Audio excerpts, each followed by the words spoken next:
Olá, estudante da primeira série do ensino médio. Nesse vídeo vamos falar sobre a representação gráfica da função quadrática f de x igual a ax ao quadrado mais bx mais c, ou seja, a função em sua forma completa. Vamos lá? Então, como que nós fazemos para identificar as raízes ou zeros das funções quadráticas a partir da sua representação gráfica? Nós temos essa possibilidade? Temos sim.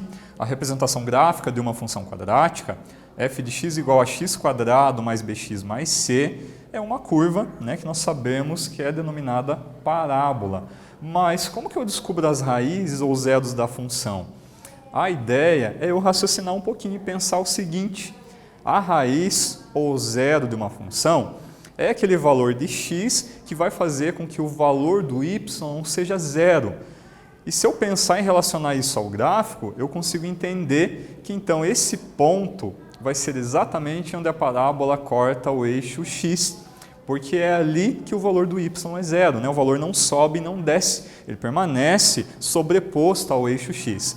Nessas condições, eu também posso lembrar que a parábola ela pode ser voltada com a concavidade aberta para cima, quando A é positivo, e a concavidade voltada, aberta para baixo, quando o valor do coeficiente A for negativo. Então, observando o gráfico de uma função quadrática, nós podemos aí garantir que exatamente nos valores onde a parábola corta o eixo x, nós teremos as raízes ou zeros x' e x duas linhas, conforme a representação aqui da imagem. Tá? Vamos observar então esse gráfico. Aqui nós garantimos aquela ideia de que a função quadrática é uma parábola representada graficamente e tem o eixo de simetria. Nesse caso, como estamos nos referindo à função f de x igual a x ao quadrado, o eixo de simetria é o próprio eixo y, garante aí que haja uma simetria entre os pontos de um lado e do outro lado.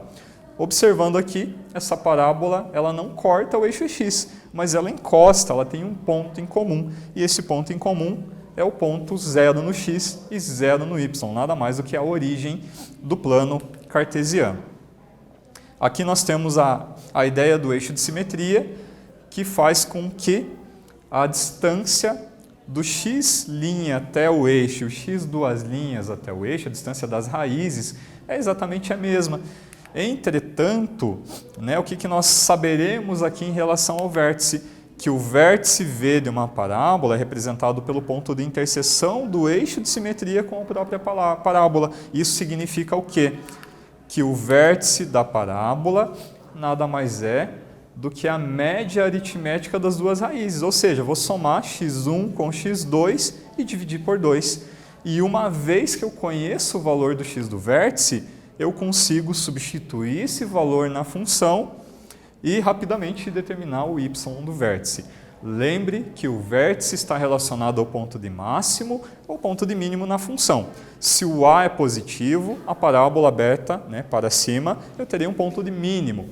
E se a parábola, a função tem o A negativo, a parábola será aberta para baixo e eu terei um ponto de máximo. Então, nesse vídeo, nós falamos um pouco sobre a representação gráfica de uma função quadrática na sua forma completa, f de x igual a ax quadrado mais bx mais c. Espero que vocês tenham gostado e até breve.